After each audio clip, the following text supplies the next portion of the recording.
Bismillahirrahmanirrahim. Segala puji bagi Allah yang memberi kita kesempatan untuk mendengar kisah penuh hikmah ini.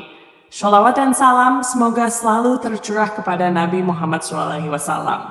Sahabat semua, mari kita ikuti kisah perjalanan Sang Kiai, sebuah kisah yang syarat makna dan pelajaran hidup. Semoga hati kita semakin lembut, iman semakin kuat, dan langkah kita semakin dekat dengan ridha Allah. Sebelum kita mulai, jangan lupa untuk subscribe, like, comment, dan share agar kisah penuh hikmah ini bisa menginspirasi lebih banyak orang. Baik, kita lanjutkan. Kisah perjalanan Sang Kiai 8, bagian 2. Perempuan ini bernama Sunti, seorang ledek dari daerah Tambak Boyo. Untuk mendapatkan penglaris, maka dia mencari orang yang mumpuni dalam memasang susuk pengasihan. Ada orang yang menyarankannya ke tempat kami tuwo Gerot, maka pergilah Sunti ke tempat kami tuwo yang umurnya lebih pantas jadi ayahnya. Sunti umur 18 tahun dan kami tuwo umur 45 tahun. Saat itu kami tuwo adalah duda, yang istrinya minta cerai karena tak tahan dengan kesenangan suaminya yang suka main perempuan. Memang ilmu kejawen kami tuwo terkenal ampuh. Dari ilmu kekebalan, aji kesantikan, sirep, gendam, pasang susuk pengasihan, sampai aji-aji pelet. Sehingga jangankan perempuan yang masih perawan, yang sudah punya suami pun bisa dibuat meninggalkan suaminya. Melihat Sunti yang cantik, menik-menik, tentu saja Ki Gerot langsung jatuh hati.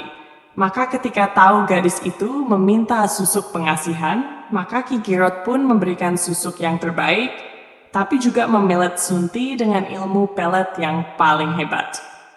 Maaf, sebenarnya ini tak pantas diceritakan, tapi semoga menjadi pelajaran untuk tidak mendatangi aneka macam dukun dan paranormal.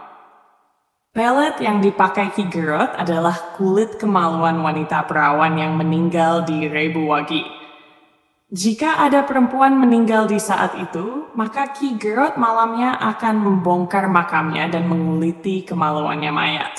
Setelah itu, kemaluan tadi dikeringkan, dan bila dibutuhkan akan dicuil sedikit dan dicampurkan dalam minuman dengan mantra-mantra. Malang nasib Sunti. Dia meminum teh yang telah dicampur ramuan pelet yang ganas itu. Seketika gadis itu mabuk kepayang pada Ki Gerot.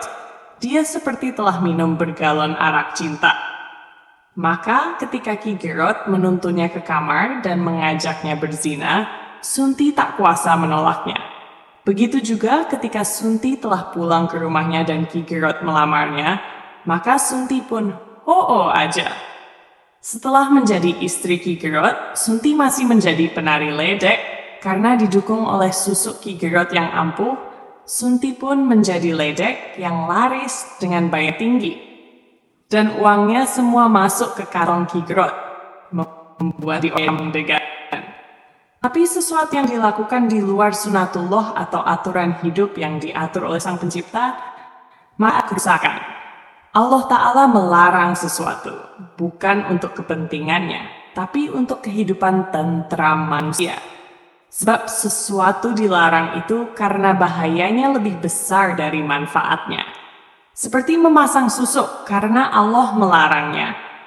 Maka itu adalah perbuatan yang membahayakan diri, dunia, dan akhirat. Di samping tidak bersyukur atas anugerah Allah, juga terlalu tak menerima kodrat yang telah Allah berikan. Satu ketika, seperti biasa, Sunti ditambah lagi susuk intan di dagunya oleh Ki Gerot. Awalnya tak apa-apa, tapi selang 3 hari dagu Sunti membiru, dan Sunti kejang-kejang. Ki Gerot pontang-panting membawa Sunti ke rumah sakit, tapi pihak rumah sakit tak tahu penyakitnya. Sementara Sunti sudah berulang kali tak sadar, dan akhirnya Sunti meninggal dengan wajah lebam membiru. Hari itu juga Sunti dikuburkan dengan sederhana. Namun esoknya semua orang kampung Degan geger karena melihat makam Sunti kosong. Dan mayatnya hilang, tak tahu kenapa. Awalnya yang tahu adalah penggembala kambing yang biasa menggembala di area pemakaman. ketika dia tahu bahwa kubur Sunti dibongkar orang. Sebenarnya apakah yang terjadi? Malam itu setelah siang tadi, Sunti dikuburkan kira-kira jam 1 dini hari. Nampak pekuburan Sunti bergerak-gerak. Asap tipis bau daging terbakar menyeruak. Tiba-tiba, blek! Terdengar ledakan seperti petasan dalam tanah, dan terlemparlah tubuh Sunti, seperti gedebok pisang, tapi langsung melayang pergi. Sementara itu, ketika jam menunjukkan jam 3:15, seorang perempuan tua tergopoh-gopoh, berjalan melintasi jalan raya dekat pemakaman. Orang biasa memanggilnya Niyam, seorang dukun beranak yang mendapat panggilan di desa Karanglor. Dia harus melewati pekuburan degan. Ada rasa merinding di tengkuk Niyam. Perempuan umur 60 tahunan itu menguatkan hati. Memang dia rasa malam ini terasa sunyi, suara jengkrik aja tak ada, atau suara katak setidaknya untuk menghiburnya. Hanya suara burung hantu, kadang dari jauh terdengar satu. Malam yang teramat mencekam. Bulan di atas pun yang tinggal seujung kuku seperti diselimuti warna hitam. Walau tak ada mendung, kabut tebal mulai turun, walau tak menahan jarak pandang. Tapi bagi perempuan tua setangguh Niyam, itu bukan apa-apa. Walau sebagai manusia, rasa takut seperti menggelitik perasaannya. Soal digoda hantu, perempuan tua ini pengalamannya sudah tak terhitung lagi. Dari ditiup obornya terus, dilempar ke kali, bahkan pernah ditemukan warga di tengah-tengah pohon bambu, sehingga warga harus mengeluarkannya dengan menebangi pohon bambu. Keadaan teramat sunyi, hanya sandal jepit tipis, yang sebagian sudah berlubang karena gesekan, terdengar srek-srek, seakan paling berisik sendiri. Entah telah berapa tahun sandal ini menemani tugasnya. Melintasi malam, mengukur keikhlasannya menolong perempuan yang akan melahirkan, yang kadang hanya diupah setan dan pisang, atau cuma ucapan terima kasih saja. Niyam mengetatkan selendangnya ketika dia rasakan bulu kuduknya makin meremang. Makam juga sudah terlewati. Dan di depan adalah pos kampling. Apa yang ditakutkan, mungkin masih ada yang jaga. Tapi kenapa seluruh bulu di tubuhnya berdiri semua? Niyam mempercepat langkahnya. Apalagi di pos kamling jarak 10 meter, dia melihat bayangan orang dari mata rabunya. Bajunya putih dan sarungnya putih. Niyam telah memutuskan, dia tak akan menyapa pada petugas ronda. Dan kalau dia disapa akan menjawab, dan kalau tak disapa maka akan berlalu saja. Tapi kenapa dia merasakan makin merinding saja? Tepat di depan bayangan yang ada di pos, mau kemana nih? Suara perempuan, ser. Semua bulu kuduknya berdiri tegak semua. Kepalanya sampai terasa keribo. Bukan suara perempuan yang membuatnya merinding.